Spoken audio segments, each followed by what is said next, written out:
Do you love cute chibi characters? Do you love amazing, frightening monsters? Have you read Dante's Inferno from cover to cover? Did you ever want to see cute children traveling through said Inferno with absolutely no protection from said frightening monsters with predictable, horrifying results? In that case, watch Made in Abyss. It's both depressingly dark and amazingly adorable. We start out in Orth, an island city in the Pacific Ocean, with vaguely steampunk levels of technology.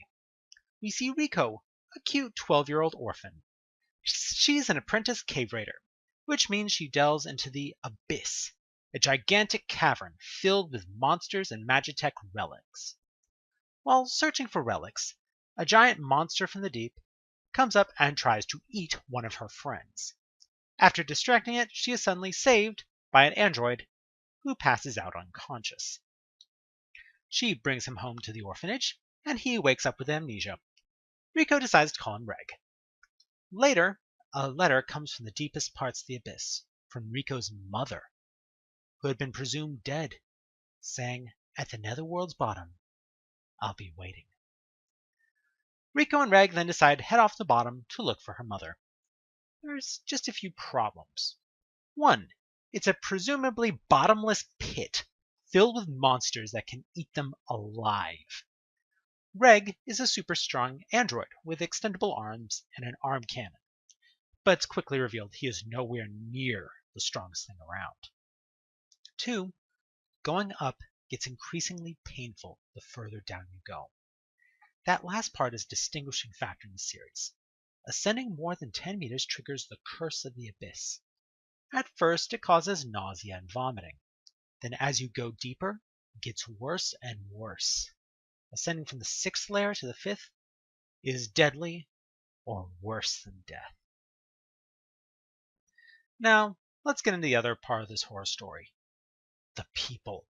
Seriously, they're evil. Even the sympathetic characters are horrifying. What do you think is the standard punishment for orphans? Going to bed without supper? Being locked in a cupboard? How about being strung up naked? You learn about this in the very first scene, and it happens on screen later. The expert white whistles, with the titles of Sovereign, are superhumanly powerful, armed with magical artifacts, and have marginal sanity at best. Everyone is frighteningly used to death and nightmare. Despite the cute aesthetics, it's a slow burn horror story with a lot to recommend, but with segments of intense gore. Not recommended for children, no matter what the first 3 episodes look like. Now, spoiler time! Also, alert for some disturbing imagery for the rest of the video. A lot of the information I've already provided you learn slowly over the first 6 episodes. The pacing avoids info dumps and gives time for the charm of the characters to grow on you. However, you slowly realize just how messed up this world is. Ozen, the only authority figure in the Abyss, and the closest thing Riko has to a grandmother, is violent and sadistic. The other white whistle, Bowdrin, performs monstrous experiments on children to study the curse. Speaking of the curse, you also see the effects on these small children. There are close-ups of vomiting and hallucinations in both first and third person. And episode 10 goes into full Gorn, as Riko is hit both by monster poison and rising 40 meters in the 4th layer. Then you see the effects of the 6th layer, both in its aftermath and then in person. However, this is never done for the sake of sadism on the author's part. The effects are dramatic and are both more bearable and more horrifying because our characters are children. You see the horror on Reg's face as Riko asks him to cut off her poisoned arm, and then are racked with grief as they decide collectively to end Mitty's suffering. Made in Abyss is not an episodic status quo as God adventure, but instead it actually explores some of the more realistic effects that this night-nourished wonderland would have on people. I've never seen the like in Western animation, and only rarely in anime. That being said, there's one controversy we have to talk about. On several occasions, Rico appears without clothes on. Now, it's always for good reason, such as bathing or treating injuries, and these scenes are actually character development for our leads.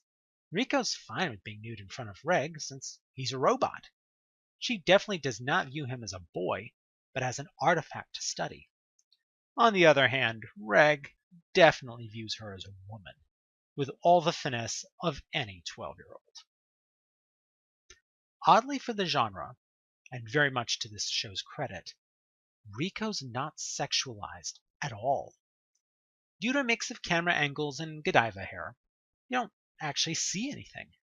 And Rico isn't drawn with accentuated features.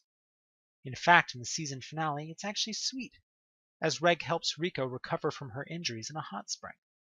It's not prurient, it's real.